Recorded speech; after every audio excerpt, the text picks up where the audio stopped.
बहू रंजना कभी ब्रश नहीं करती थी। उसे कितनी बार उसके माँ बाप ने डांटा, लेकिन उसका कोई असर उस पर होता ही नहीं था, जिस कारण से उसके दांत पीले पीले हो जाते हैं। शादी के बाद अरे बहू, वैसे तो तुझ में कोई कमी नहीं है, पर तेरे दांत इतने पीले कैसे हैं बेटा? कैसे मतलब? कोई सर्जरी थोड़ी ना कराई है। वो तो क्या नाम, मैं ब्रश नहीं करती थी तो पीले हो गए। अब क्या करूं? आप कहें तो लाल करवा लूं या फिर काले? यार ये क्या है, क्यों माँ से लड़ रही हो? लड़ रही हूँ? अरे मैं लड़ रही हूँ या ये बोल रही है कि दांत पीले हैं, पीले। अरे तपस्या थोड़ी ना की है इन्हें पीले करने के लिए। बकायदा ब्रश नहीं किया है 20 साल तक, तब जाकर। छी, कैसी बात कर रही हो? ये उस वक्त तो पीले नहीं थे जब हम लोग तुम्हें देखने आए थे। अरे तब साफ करवा लिया होगा डेंटिस्ट के पास जाकर। अब देखो कैसे पीले पीले लग रहे हैं। रंजना सास की तरफ गुस्से से देखती है। फिर शुरू हो गई पीले पीले पीले।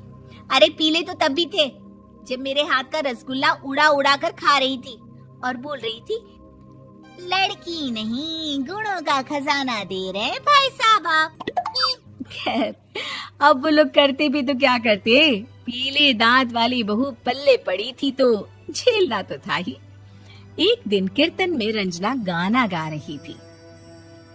अरे कमला बहन, माँ का द्वार है, यहाँ तो सब शुद्ध होकर आते हैं, फिर अपनी बहू को ब्रश भी नहीं करवाती तुम। दूर से पीले पीले दांत भक्ति में बाधा उत्पन्न कर रहे हैं। अरे कोई 2 साल के बच्चे थोड़ी ना लेकर आई हूँ मैं बहू बनाकर। अच्छी खासी लड़की है, अरे कैसे करवाऊं ब्रश? ये तो उसे खुद करना चाहिए ना।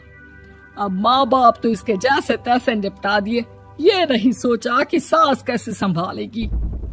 सास बहू को लेकर घर आ जाती है, लेकिन सोच लेती है कि अब इसे लेकर कहीं नहीं जाएगी। अगले रोज बहू कहती है, अरे क्या हो गया, मंदिर नहीं जाना क्या? कीर्तन का वक्त हो रहा है। मेरी मधुर वाणी से कान्हा जी जागते हैं और सोते हैं। आप तो जानती है ना उनकी भक्ति में कितना मन लगता है मेरा।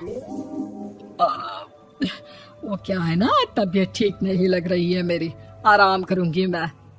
तबीयत ठीक नहीं लग रही? अभी तो मिथुन के गाने पर नाच रही थी आप, और अब बोल रही है कि तबीयत ठीक नहीं लग रही। अरे भक्ति में मन लगा लो सासू माँ, ऊपर जाना है, क्या मुंह दिखाओगी आप? हाँ? सास को बहू की बात पर गुस्सा आ जाता है। मैं क्या मुंह दिखाऊंगी, इसकी चिंता तो ना कर, समझी? अपने मुंह की चिंता कर, जो ये पीले पीले दांत लेकर हर जगह पहुंच जाती है। पता है लोग कितना मजाक बनाते हैं। ना जी ना, मैं नहीं जाना कहीं तेरे साथ। तो ये बात है। कोई ना, मत जाओ, मैं अपने कमरे में ही बैठकर भक्ति कर लूंगी। ऊपर वाला दांत थोड़ी ना देखता है, मन देखता है, भावना देखता है। और अरे बस बस, तू सब कुछ दिखा, बस ये सफेद चमकदार दांत ना दिखाना किसी को, है? जा यहाँ से। बहू को सास की बात का कोई फर्क नहीं पड़ता, वो तो जैसी थी वैसी ही रह जाती है। सुबह नहाकर किचन में खाना बनाना, फिर खाना खाना, कीर्तन भजन करना और सो जाना।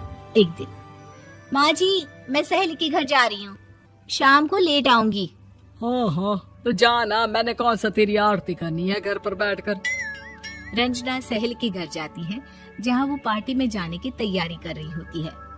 अरे शिखा, कहाँ जाने की तैयारी कर रही है? मैं गलत वक्त पर आ गई क्या? अरे नहीं यार, उल्टा सही वक्त पर आ गया। मैंने ये साड़ी और ज्वेलरी निकाली है यार, शाम को इनके ऑफिस की एक पार्टी में जाना है। बताना कैसा लग रहा है ये सब? नहीं यार, इस ड्रेस के साथ तो वो वाली ज्वेलरी अच्छी लगेगी। हाँ हाँ सही बोल रही है, मैंने ध्यान ही नहीं दिया। वैसे तो हमेशा से मस्त फैशन सेंस रखती है। तो बड़ा जाती होगी ना पति के साथ पार्टी में। रंजना कुछ नहीं बोलती, बस सोचती है कि यार काश ये बात सही हो जाती, पर मैं क्यों नहीं जाती पार्टी में? क्या इन लोगों की कोई पार्टी होती नहीं होगी? रंजना घर आती है और रात में पति से सवाल करती है, एक बात बताइए, आप मुझे किसी पार्टी में क्यों नहीं ले जाते? क्या आपकी यहाँ ऑफिस में पार्टी नहीं होती? पति बेचारा क्या कहता कि दांत पीले हैं तुम्हारे इसलिए। अरे कोई पार्टी होती नहीं हम लोगों के ऑफिस में, तो कहाँ से लेकर जाऊं? और मार्केट, मॉल, कहीं वीकेंड घूमना, कहीं तो। अरे यार, सारे हफ्ते में एक छुट्टी मिलती है, तो सोचता हूँ कि आराम ही कर लूं। क्यों? रंजना मन मार के रह जाती है। पहले कभी सास के साथ मंदिर जाया करती थी, लेकिन वो भी सास ने ले जाना बंद कर दिया। घर बैठी बैठी रंजना बोर हो जाती है। तभी उसे आइडिया आता है और वो मायके जाने का सोचती है। सासू माँ, 2 दिनों के लिए मम्मी के घर जा रही हूँ। अच्छा अच्छा, ठीक है, आराम से जा। और हाँ, माँ से कुछ अच्छी आदत सीख कर आना कि कैसे शरीर के हर भाग की तरह दांतों की सफाई भी जरूरी होती है, समझी? शुरू हो गई ना आप। वो लोग आपकी तरह नहीं है कि छोटी छोटी बात का बतंगड़ बना दे। उन लोगों के लिए मैं मायने रखती हूँ, ना कि मेरे पीले पीले दांत। रंजना माँ को बिना बताए उन लोगों को सरप्राइज देती है, लेकिन जैसे ही वो दरवाजे पर पहुंचती है, अंदर देखती है कि घर वाले कहीं जा रहे होते हैं। अब माँ, काश रंजना दीदी के दांतों वाली प्रॉब्लम नहीं होती, तो वो भी हम लोगों के साथ चलती ना बुआ जी की बेटी की शादी में। हाँ बेटा, लेकिन अब उसे कौन समझाए कि उसको उसके पीले दांत नहीं दिखते, लेकिन उसके आसपास के लोगों को कितना एम्बैरेसिंग फील कराते हैं। मुझे तो कितनी बार उसके स्कूल की टीचर ने शिकायत की कि उसके साथ कोई लड़की बैठना भी नहीं चाहती, और ना ही कॉलेज में कोई उससे बात करना चाहता था। लेकिन पता नहीं क्यों उसे ये बात समझ में ही नहीं आती।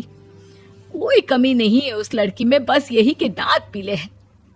वो तो भला हो जीजा जी और उनकी माँ का, जो दीदी को जैसी है वैसे ही रखा हुआ है। रंजना को अपने घर वालों की बात सुनकर बहुत दुख होता है। वो सोचती है कि वो क्या करे, लेकिन फिर वो सीधा डेंटिस्ट के पास जाती है, अपने दांत चमकाती है और कसम खाती है कि वो रोज ब्रश करेगी। अरे क्या हो गया? तुम तो 2 दिनों के लिए गई थी ना, पर कोई ना, अच्छा है, चलो आ गई तो। रंजना सास के सामने आकर खड़ी हो जाती है और पूरी स्माइल करती है, उसके चमकदार दांतों को दिखाती हुई। हैं? चले मंदिर? माँ, मुझे माफ कर दीजिए, मैंने आप लोगों को बहुत एम्बैरेसिंग फील करवाया। मैं आज से रोज ब्रश